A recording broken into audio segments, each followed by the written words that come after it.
Hello friends, हम Kangen water और medical conditions पे आज बात कर रहे हैं। मैं आपके साथ एक बहुत ही कॉमन कंडीशन के बारे में बताना चाहता हूं, जो उसको हम CKD क्रॉनिक किडनी डिजीज़ के नाम से जानते हैं। ये क्रॉनिक किडनी डिजीज़ पिछले तकरीबन 20 सालों से बहुत ज़्यादा बढ़ गई है। हम इसका बहुत सारा जो इसका कारण है वो पानी की प्रॉपर इनटेक ना होने की वजह से है। आज मैं देख रहा हूं कि हर सिटी में जगह जगह डायलिसिस सेंटर खुलते जा रहे हैं। मैंने जब बहुत साल पहले MBBS किया था 1975 में, तो डायलिसिस यूनिट हमारे हॉस्पिटल में नहीं होता था क्योंकि ज़रूरत ही नहीं होती थी इसकी। आजकल डायलिसिस हॉस्पिटल बनने लग गए, तो आप इससे अंदाज़ा लगा सकते हैं कि प्रॉब्लम कितनी बढ़ चुकी है। कैंगन वाटर का क्रॉनिक किडनी डिजीज़ में बहुत अच्छा रोल है, क्योंकि इसमें हम पानी को रेगुलेट करके किडनी फंक्शन को प्रॉपर कर सकते हैं। ये एक किडनी को टोटल फेलियर से बचा सकता है। अगर ठीक टाइम पे इंटरवेंशन की जाए तो ये आपको आने वाले जो कॉम्प्लिकेशंस हैं, जिसमें कि kidney failure, complete kidney failure, uremia, pre uraemic condition से ये आपको बाहर निकाल सकता है।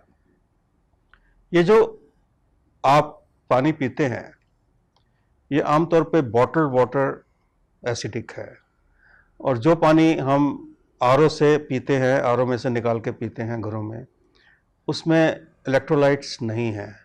बिना इलेक्ट्रोलाइट्स का ये पानी और एसिडिक पानी आपकी बॉडी को एसिडिक करता है। किडनीज का फंक्शन, जो किडनी में फ़िल्टर लगे हैं, मिलियंस ऑफ फिल्टर्स, वो क्लॉग्ड होते हैं इससे, और ये जो एसिड कंटेंट है ये किडनीज के लिए डैमेजिंग है। अब होता क्या है कि जैसे ही किसी को थोड़ी सी किडनी कंडीशन, चाहे वो डायबिटिक की कॉम्प्लिकेशन हो या वैसे किडनी डिजीज़ हो, तो डॉक्टर्स फर्दर उसका पानी रिस्ट्रिक्ट कर देते हैं कि आप पानी कम पीजिए, क्योंकि वो पानी आपके शरीर में जाके जम जाएगा, आपको स्वेलिंग्स आ जाएंगी, पैरों में स्वेलिंग आ जाएगी। तो पानी और कम करने से जो किडनी का फिल्ट्रेशन रेट है वो हाइड्रोस्टैटिक प्रेशर ना मिलने से और भी कम हो जाता है। सो एक सिचुएशन वो बहुत ही विशियस सर्कल में एक पेशेंट कैद हो जाता है और किडनी फेलियर की तरफ चल पड़ता है। कैंगन वाटर से क्या होता है कि हम उसको पूरे ब्लड को अल्कलाइन करते हैं। अल्कलाइन ब्लड हो जाता है जब आप 8.5 9.5 का पानी पीते हैं। तो उसके करने से जो एसिडिक रिएक्शन है जो किडनीज में आमतौर पे देखा जाता है, वो बहुत ही रेगुलेट होता है। और इस रेगुलेशन से आप देखेंगे कि आपकी यूरिन आउटपुट, हमने सिर्फ एक ही चीज़ देखनी होती है कि आपकी टोटली पेशाब बंद तो नहीं हो गया। अगर टोटली पेशाब बंद नहीं हो गया और पेशाब आ रहा है तो आप सिचुएशन में बहुत कुछ कर सकते हैं। इस कैंगन वाटर का आप धीरे धीरे 2 से 2.5 लीटर से 3 लीटर तक पेशेंट को ले जा सकते हैं, और आप देखेंगे जैसे पेशेंट की यूरिन आउटपुट बढ़ती है उसकी स्वेलिंग्स भी कम होती हैं, उसकी कॉम्प्लिकेशन कम होती है, और उसमें अगर आप टेस्टिंग कराएंगे तो यूरिया क्रिएटिनिन का लेवल भी कम होगा, और ये पेशेंट टोटली पूरा यूरेमिक कंडीशन में जाने से, यानी कि किडनी फेलियर में जाने से ये बच सकता है।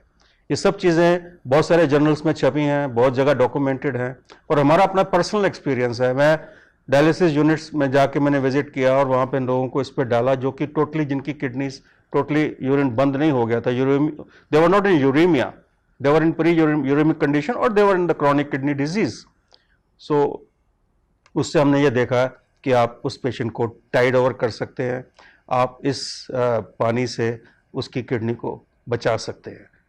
So thank you very much for listening to this information. This is very useful for the kidney patients. Thank you.